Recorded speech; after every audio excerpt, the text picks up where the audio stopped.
ಈ ಚಿತ್ರದ ಟ್ರೈಲರ್ ಅನ್ನು ಲಾಂಚ್ ಮಾಡಿದ ಯಶ್ ಅವರಿಗೆ ಧನ್ಯವಾದಗಳು. ಎಲ್ಲ ಅತಿಥಿಗಳು ಬರಬೇಕು. ಮನದ ಕಡಲು ಈ ಚಿತ್ರದ ಪ್ರತಿಯೊಂದು ಅಲೆ ಬಂದು ಡೈರೆಕ್ಟ್ ಆಗಿ ಹೃದಯಕ್ಕೆ ಬಡಿಯೋ ತರ ಇತ್ತು ಈ ಟ್ರೈಲರು. Hats off. ಬಟ್ ಈಗ ಈ ರೀತಿಯ ಒಂದು ಕಲ್ಪನೆಗೆ ದೊಡ್ಡ ಸಾಥ್ ಆಗೋದೆ ನಮ್ಮ ನಿರ್ಮಾಪಕರು. ಕೃಷ್ಣಪ್ಪ ಸರ್ ಇದ್ದಾರೆ, ಗಂಗಾಧರ್ ಸರ್ ಇದ್ದಾರೆ. ಅವ್ರ ಮಾತು ಶುರು ಮಾಡೋಣ. ಸರ್, ನಿಮ್ಮ ಮಾತು.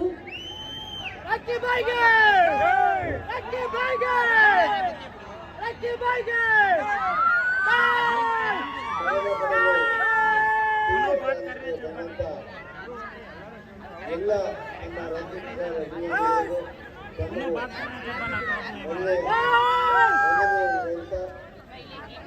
ಇವತ್ತು ನಮ್ಮ ಚಿತ್ರಕ್ಕೆ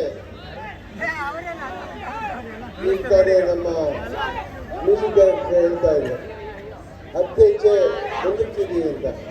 ಖಂಡಿತವಾಗ್ಲೂ ಯೋಚನೆ ಮಾಡೋ ಮೂಲಕ ಇದ್ದೀವಿ. ಯಶ್ ಅವರು ಕಾರ್ಯಕ್ರಮದಿಂದ ನಾವು 100 ಹೆಜ್ಜೆ ಮುಂದಕ್ಕಿದ್ದೀವಿ ಅಂತ ಹೇಳೋಕ್ಕೆ ನಾನು ಇಷ್ಟಪಡ್ತೀನಿ. ಅವರು ಕಳೆದ 4 ವರ್ಷಗಳಿಂದ ಯಾವುದೇ ಇಂಥ ಕಾರ್ಯಕ್ರಮಕ್ಕೆ ಹೋಗಿಲ್ಲ. ಅವರು ನಮ್ಮ ಅಭಿಮಾನ, ನಮ್ಮ ಮೊದಲನೇ ಚಿತ್ರದ ಮೊಗ್ಗಿನ ಮನಸ್ಸಿನಲ್ಲಿ ಪಾತ್ರವನ್ನು ನಿರ್ವಹಿಸಿ ಆ ಒಂದು ಅಭಿಮಾನಕ್ಕೆ ನಾನು ಯಾವತ್ತೂ ಅವ್ರನ್ನ ರಿಕ್ವೆಸ್ಟ್ ಮಾಡಿಲ್ಲ ಬನ್ನಿ ಅಂತ. ನಮ್ಮ ಗಂಗಾಧರ್ ಅವರು, ಗೋವಿಂದ್ ಅವರು ಇವ್ರುಗಳೇ ಮಾತನಾಡಿ ಇವತ್ತು ಬಂದಿದ್ದಾರೆ. ಅವ್ರಿಗೆ ನಾನು ತುಂಬ ಧನ್ಯವಾದವನ್ನು ಹೇಳಕ್ಕೆ ಇಷ್ಟಪಡ್ತೀನಿ.